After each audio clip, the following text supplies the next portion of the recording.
Okay. Hey everyone, my name's Andrew, he, him, pronouns.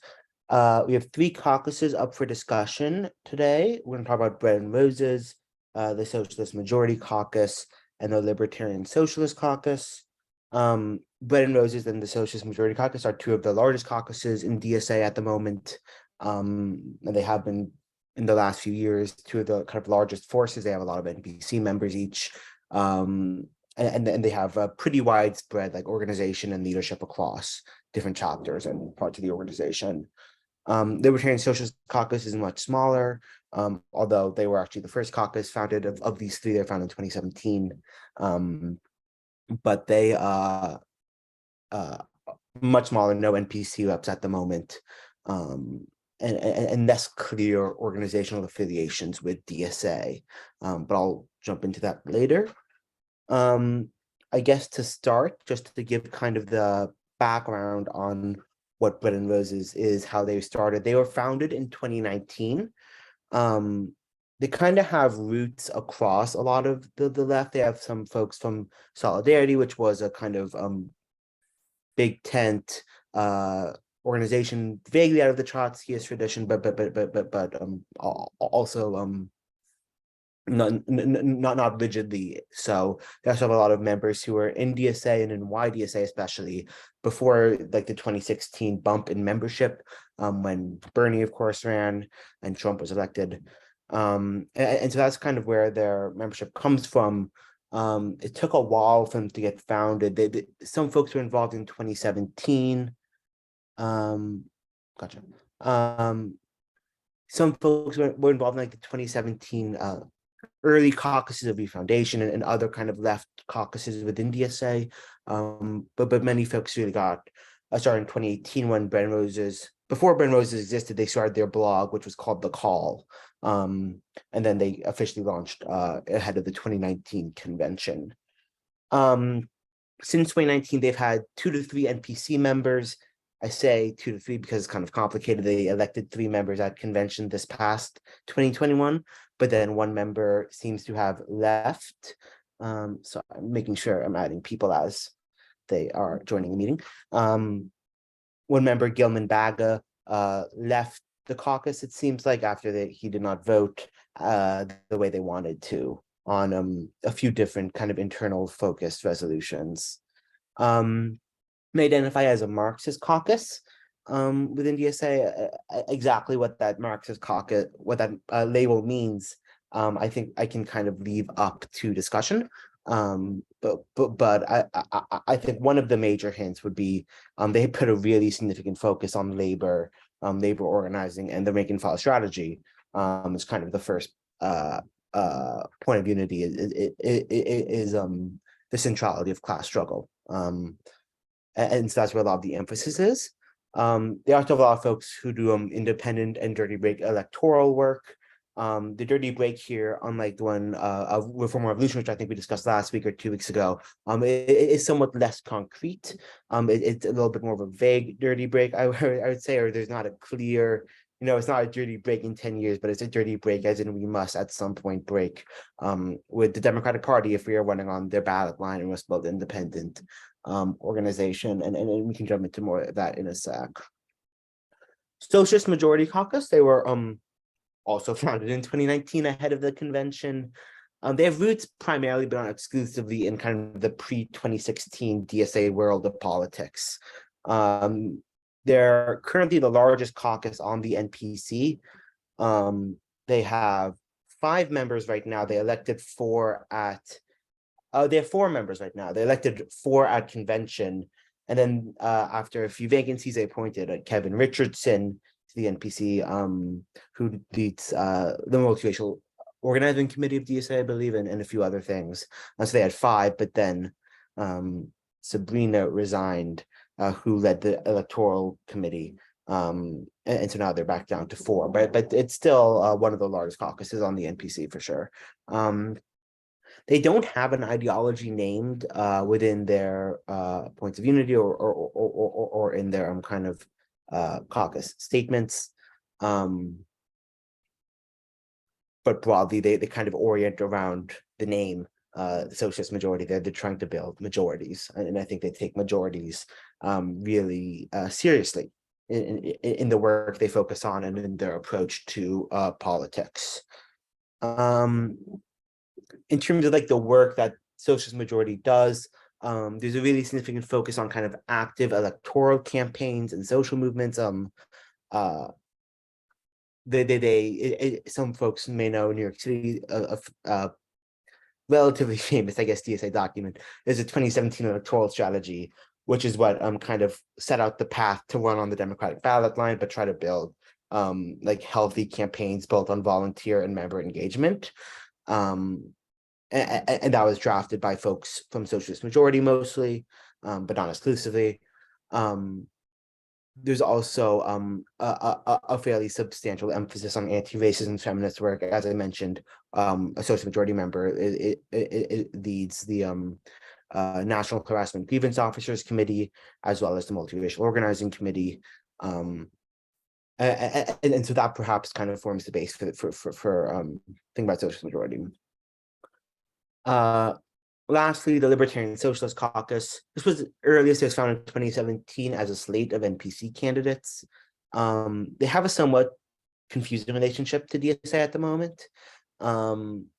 There's a group started called Horizon, which was not within DSA, but also is willing to work with DSA at times, even before Horizon was started. Different local chapters of the Libertarian Socialist Caucus formed, including in Chicago, in Atlanta, I believe, and a few other places. And those chapters sometimes split from their local DSA chapter before the National Libertarian Socialist Caucus ever split from National DSA. So they're kind of, I would describe them like 1 foot in the door, 1 foot out with DSA, willing to work with DSA on some things while not willing to work with DSA on some other things, perhaps. And ultimately kind of not having much power or leadership in DSA. I mean, except for, I know there are folks, I think the co-chair of Portland DSA is in the Libertarian Socialist Caucus. I think someone up in Duluth I know is in the Libertarian Socialist Caucus, but not many folks in leadership positions at National DSA. They are a big or medium tent.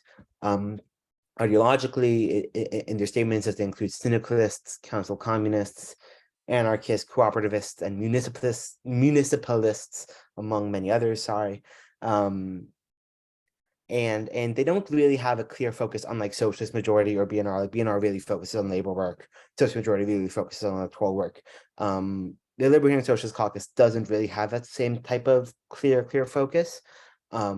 I put in a quote, governing authority is illegitimate in itself, which perhaps I think kind of sums up their viewpoint, which is one of, I think, roughly creating independent organization and radical democracy in their words, I guess. But whether radical democracy is democratic, we can answer. So to put up the table, like we've been doing in previous sessions, ideologically, Ben Rose is considers himself a Marxist caucus. Libertarian Socialist is the ideology is in the name, Libertarian Socialist to an extent. But on the more on the other kind of strategies, elections and independence is a big part of this. The Bren Roses is fairly committed to the dirty break. Bren Rose has existed now for almost 4 years, probably. Maybe a whole 4 years now. No, I think they have they had their anniversary. Yeah, they have existed for 4 years. I'm sorry. And I think they've been more and more committed to a dirty break politics, working within the Democratic Party ballot line, but not trying to realign the party and trying to build independent organization in the hopes of breaking from the Democratic Party at some point. The socialist majority, I've stolen a term from a member in New York City called the dirty stay, which I think accurately to some extent sums up their kind of approach to elections and politics, which is to stay within the Democratic Party, not really try to take over it, in my read.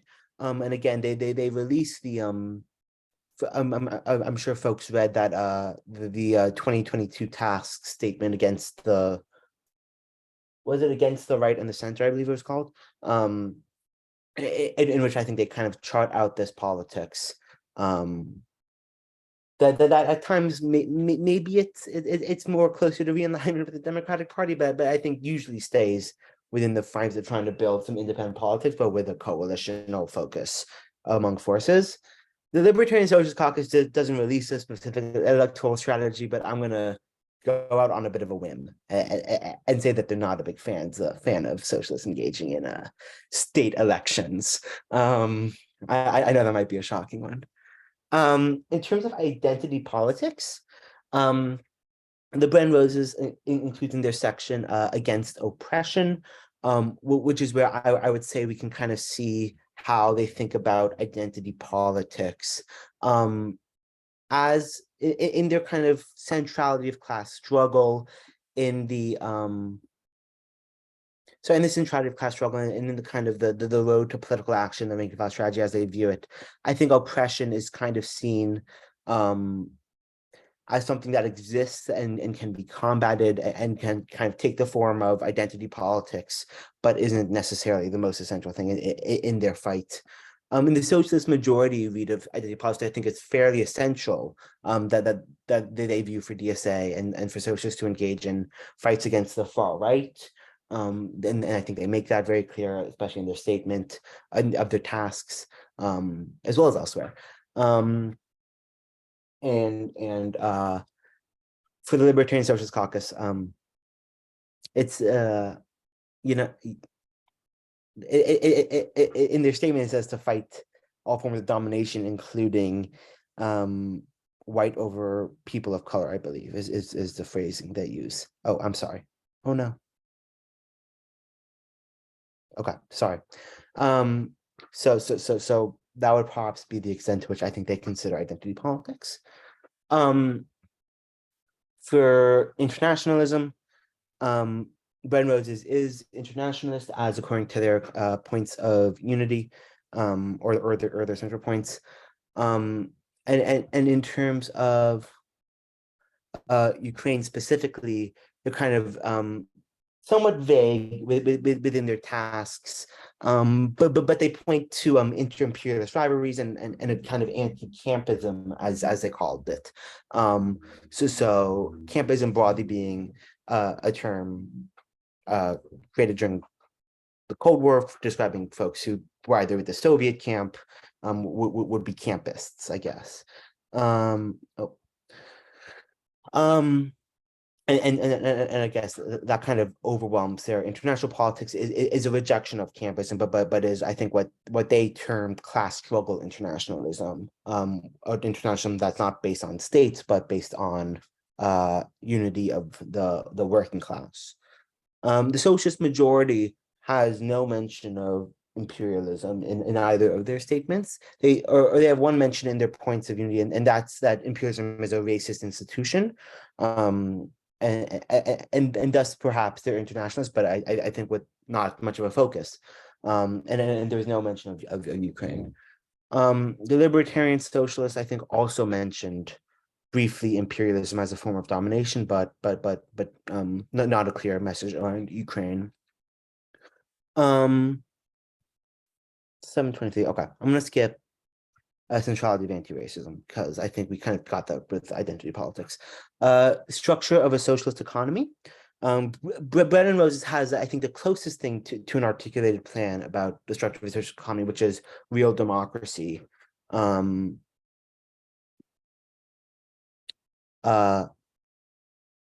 Socialist majority has not really any clear plan. I'm sorry, I don't know why I said yes there. I must have mistyped. And then the libertarian socialist, not really clear on what the future of a socialist world would look like. I think going back to the other slide, it's like they kind of don't really have a long-term vision. They have syndicalists, council communists, anarchists, and thus don't really have a clear vision of what a socialist economy might look like. In terms of internal DSA functioning, Bren Roses has really trotted a line to kind of be democratic and against bureaucracy. They put a real emphasis on being independent. last convention, they really brought out a proposal to make the national director an elected position, which perhaps I think kind of undergirds a lot of the politics of what they view as democratic in thinking about electing leaders and limiting the amount of staff or the amount of staff political decision making with that proposal. Socialist majority, they put a big emphasis on campaigns and democratically like grassroots campaigns. They put less of an emphasis, I think, on the kind of democratic structures of an organization and more on the kind of decision making around the campaigns, I would say, and those campaigns being the vehicles to build the org. And then libertarian socialists are against centralization, I'm gonna leave it there because I think it's somewhat simple. They want chapters to decide what to do and not much national. But I'm gonna stop there, I believe, because I think that covers most of it, and I'm gonna stop the recording if I can.